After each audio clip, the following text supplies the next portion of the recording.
లాక్కొని ఇల్లు కూలగొట్టి దళితుల్ని రోడ్డున పడేసి మా హక్కులు కాపాడండి ధర్నా చేస్తే యాచకులంటూ అవమానిస్తావా? దళితులంటే అంత చిన్న చూపా అని నరసరావుపేట నియోజకవర్గ TDP incharge doctor Chadalavada Aravind Babu నిలదీశారు. క్రిస్టియన్ పాలెంలో భూములు లాక్కోవడానికి ప్రయత్నించడమే కాకుండా ధర్నా చేసే వారిపై ఇంత నీచంగా వ్యాఖ్యలు చేస్తారా? మిస్టర్ గోపిరెడ్డి, దళితులంటే ఎందుకు ఇంత చిన్న చూపు?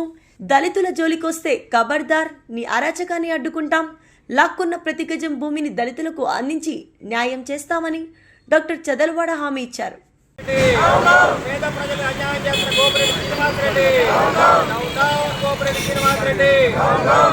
మీడియా సోదరులకు ధన్యవాదాలు తెలియజేస్తూ, ఇవాళ నరసరావుపేట పట్టణంలో 5వ వార్డులో క్రిస్టియన్ పేట దగ్గర దానికి ఆనుకొని ఉన్న మరి గవర్నమెంట్ స్థలం 4 ఎకరాలు వైసీపీ నాయకులు అదేవిధంగా ఎమ్మెల్యే గోపిరెడ్డి ఆదేశాలతో దాన్ని కబ్జా చేయడం జరిగింది.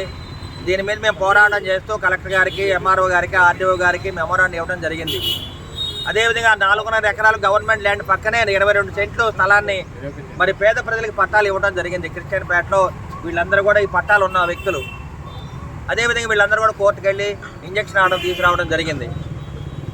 దీనివల్ల ఏం జరిగిందంటే వీళ్ళని భయపెట్టి ఆ స్థలాన్ని ఖాళీ చేయించి 22 సెంట్లు ప్లస్ 4.5 ఎకరాలు వీటిని కబ్జా చేసి ఎమ్మెల్యే గోపిరెడ్డి శ్రీనివాసరెడ్డి కనుసన్నల్లోనే మరి వైసీపీ కార్యకర్తలు, నాయకులు వీళ్ళందరూ కూడా వీళ్ళని భయభ్రాంతులు చేసి ఆ స్థలాన్ని ఆక్రమించుకుందామని చెప్పి మట్టి తోలిచ్చి వాళ్ళ ప్రక్రియలతో మట్టి తోలిచ్చి అక్కడ బాధడం జరిగింది.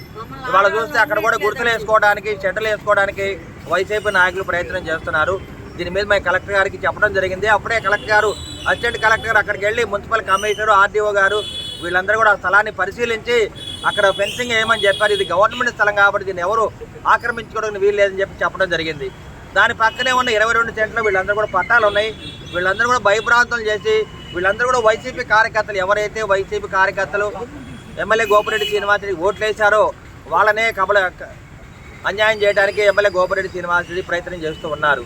వీళ్ళందరి బాధ కన్నీటి పర్యంతం అవుతున్నారు. వీళ్ళందరూ కూడా ఒకటే చెప్తున్నారు, ఈ ఎమ్మెల్యేని మేము గెలిపించాము, కష్టపడి మేము గెలిపించాము, మాకు పట్టాలు ఇచ్చి మమ్మల్ని అన్యాయం చేసి దాన్ని ఆక్రమించుకున్నారు కాబట్టి మాకు న్యాయం చేయమని చెప్పడం జరిగింది. అందువల్ల మేము టీడీపీ ఇన్ఛార్జిగా నరసరావుపేట మీ చదలవాడ అరవింద్ బాబుని పేద ప్రజల కోసం అండగా నిలబడే వ్యక్తిగా, అదేవిధంగా సిపిఐ నాయకులు కాస్తా రాంబాబు గారు, సిఐటి నాయకులు శిలార్ గారు, అదేవిధంగా జనసేన నాయకులు అందరూ కూడా వచ్చి ఇవాళ మున్సిపల్ కమిషనర్ దగ్గర అర్జీ పెట్టుకోవడానికి మేము రావడం జరిగింది.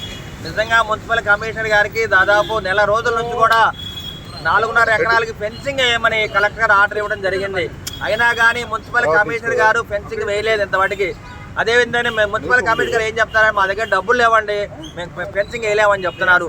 4.5 ఎకరాలు దాదాపు 30 కోట్ల ఆస్తుంది. అటువంటి ఆస్తిని కాపాడుకోలేని మున్సిపల్ కమిషనర్ ఇక్కడ ఉండటం కూడా దండగా. ఎందుకంటే 1,50,000 పెడితే ఫెన్సింగ్ వేయవచ్చు, కానీ 30 కోట్ల స్థలాన్ని ఈ విధంగా వదిలేయడం, ప్రభుత్వ ఆస్తిని కాపాడలేని అధికారులు నిజంగా ఇక్కడ ఉండటం దండగా. అదేవిధంగా ఎమ్మెల్యే గోపిరెడ్డి శ్రీనివాసరెడ్డి కానీ వాళ్ళ అనుచరులు కానీ మేము హెచ్చరిస్తున్నాము, ఇటువంటి కబ్జా పనులు చేయటం మానేయండి.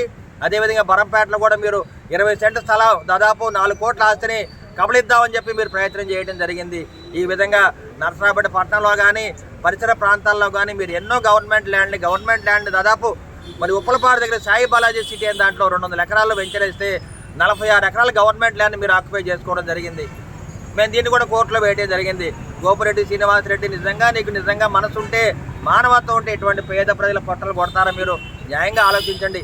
ఇవాళ మీరు 200 ఎకరాలు గవర్నమెంట్ ల్యాండ్ అమ్ముకోవడం జరిగింది. 200 ఎకరాలు ఇంటూ 5 కోట్లు అంటే 1000 కోట్ల ఆస్తిని మీరు కూడా పెట్టుకోవడం జరిగింది. ఇటువంటి ఆస్తులని మీరు ఏం చేసుకుంటారండి?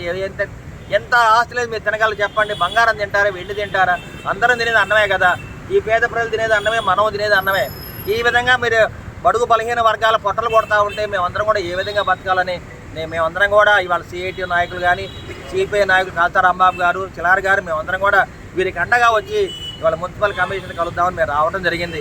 మున్సిపల్ ఇప్పుడు ఆర్డీఓ గారికి చెప్పినా, ఎంఆర్ఓ గారికి చెప్పినా, కలెక్టర్ గారికి చెప్పినా వాళ్ళు ఏమంటున్నారంటే మున్సిపల్ కమిషనర్కి మేము ఆర్డర్ ఇస్తున్నామండి, దాన్ని కాపాడే బాధ్యత, నరసరావుపేట పట్టణంలో ఉన్న ఆస్తులు కాపాడే బాధ్యత మున్సిపల్ కమిషనర్ది అని వారు చెప్పడం జరిగింది. కాబట్టి మేము కమిషనర్ గారి కార్యాలయానికి రావడం జరిగింది. మాకు తగిన న్యాయం చేయమని మీడియా ముఖంగా తెలియజేస్తూ ఉన్నాము.